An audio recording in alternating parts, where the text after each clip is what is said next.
Hello guys, কেমন আছো সকলে? আই হোপ সকলে খুব ভালো আছো। তো আজকে হচ্ছে 19শে আগস্ট, আর একদিকে রাখি পূর্ণিমা। তো আজকে হচ্ছে আমার জন্মদিন। তো তার জন্য বাড়িতে কিছু ছোটো করে রান্নাবান্নার আয়োজন করা হচ্ছে। এদিকে 5 রকম ভাজা হবে, মাছের মাথাতে ডাল হবে, তার জন্য মাছের মাথাটা দিকে ভেজে নিচ্ছি। আর এদিকে আমি রান্নাবান্না করছি, আর বর গেছে একটু বাজারে কিছু জিনিস আনতে। ও একটা স্পেশাল রান্না করে খাওয়াবে আজকে, সেটা হলো দই কাতলা। তো এদিকে দেখতে পাচ্ছ এখন ভাইয়ারে চলে এসেছে, আর তার জন্য এখন রাখিগুলো বার করে নিচ্ছি আর কি, রাখি পরাবো। এই যে দেখতে পাচ্ছ, এই রাখিটা কালকে বর কিনে এনেছে, এটা ভাইয়ের জন্য। চলো এবার বাবারে আসলে ওদেরকে রাখি পরিয়ে দিই। যে তো মেয়ে এখন ওকে চকলেটটা দিয়ে দিয়েছে, তার জন্য ও এখন চকলেটটা দেখেছে, ওর এখন ওটাই চাই। ও এখন আর রাখি বাঁধতে ইন্টারেস্ট নয়, ঠিক আছে? তো ওকে অনেক করে বলনা হচ্ছে যে রাখিটা বেঁধে দাও, তারপর তোমাকে চকলেটটা দেবে। আর ওদিকে প্রায় রান্না হয়ে এসেছে। তো একটু পরে ও রাখি বাঁধবে, তার আগে চলো আমি বেঁধে দিই ভাইকে রাখিটা। তো এই যে আমি ভাইকে রাখি বেঁধে দিচ্ছি, আর ভাইকে বললাম থাক আজকে ছোটো করে একটু, মানে আমার তো জন্মদিন কোনোদিনও ধরা হয়নি, মানে বলতে নেই আর কি, বলে যে মেয়েদের জন্মদিন নাকি ধরতে নেই, হলে নাকি দুঃখী নয়। তো তারপরে এই যে মেয়ে বাবাকে রাখি পরিয়ে দিয়েছে, ও তো পারছে না, তো আমি পরিয়ে দিলাম আর কি।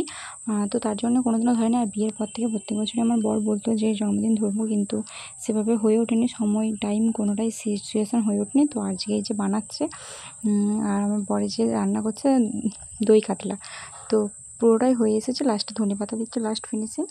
তো এটা হয়ে গেলেই তারপরে নামিয়ে নেবে আর কি। আর খেতে কিন্তু খুব টেস্ট হয়েছিল। যেহেতু পরে ভয়েস ওভারটা দিচ্ছি, অনেক দিন পরে ব্লগটা যাচ্ছে জানি, তো তোমরা সকলে আমাকে আশীর্বাদ করো, আমি যেন সবাইকে নিয়ে ভালোভাবে হাসি খুশিভাবে থাকতে পারি। তো এটাই আর কি আমার জন্মদিনে তোমাদের কাছে চাওয়া। তো চলো স্নান টান করে চলে এসেছি, এখন এই যে মেয়েকে খাইয়ে দিচ্ছে। আর মেয়ে এখানে কুমড়ো ভাজা আর হাফেরও হাফ মাছ খেয়েছে, আর ভাতের হাফেরও হাফ ভাত খেয়েছে। পায়েস তো একটুও খাইয়েনি, ওদিকে খেলা করছে। আর এই যে দেখো, এই হচ্ছে আজকের মেনু: আলু ভাজা, বেগুন ভাজা, কুমড়ো ভাজা, কাঁকরোল ভাজা, পটল ভাজা, মাছের মাথাতে মুগের ডাল, দই কাতলা, আর পায়েস, মিষ্টি, আর হচ্ছে দই। এটা হচ্ছে দই। চলো, এই ছিল আজকের মেনু। তো আমি সাজিয়ে গুজিয়ে নিয়ে আর কি খেতে বসে গেছি। তো আমার বর এখন আমাকে পায়েস খাইয়ে দেবে। বললাম দাও, পায়েস খাইয়ে দাও, তুমি যেহেতু জন্মদিনটা ধরেছো সেহেতু তুমিই পায়েস খাইয়ে দাও। তার জন্য যে ওদিকে ও পায়েস খাইয়ে দিচ্ছে, তারপর ভাইকে বললাম তুইও যেখানে আছিস তো তুইও একটু পায়েস খাইয়ে দে। তারপরে যে ভাইও পায়েস খাইয়ে দিচ্ছে, তারপরে যে সবাই মিলে খেতে বসে গেছি। চলো, আজকের ভিডিওটা কেমন লাগলো অবশ্যই কমেন্ট সেকশানে জানাবে।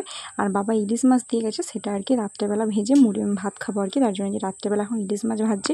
তো আজকে ভিডিওটা এখানে এন্ড করছি। ভিডিওটা কেমন লাগলো অবশ্যই কমেন্ট সেকশানে জানাবে। ভিডিওটা ভালো লাগলে অবশ্যই লাইক করে দিও। আজকের মতন বাই বাই বন্ধুরা, দেখা হচ্ছে নেক্সট কোনো ভালো ভিডিওর সঙ্গে। ততক্ষণ সকলে ভালো থেকো, সুস্থ থেকো, সাবধানে থেকো, আর নিজের খেয়াল রেখো। চলো বাই বাই। আর মেয়ে এদিকে খেলা করছে, আর ইলিশ মাছ ভাজার সঙ্গে হবে কাঁকরোল আলু ভাজা। তো এটাই রান্না করবো আর কি। চলো, এদিকে ভাত বসিয়ে দিচ্ছি, এদিকে ভাজা হচ্ছে। চলো আজকের মতন বাই বাই, গুড নাইট।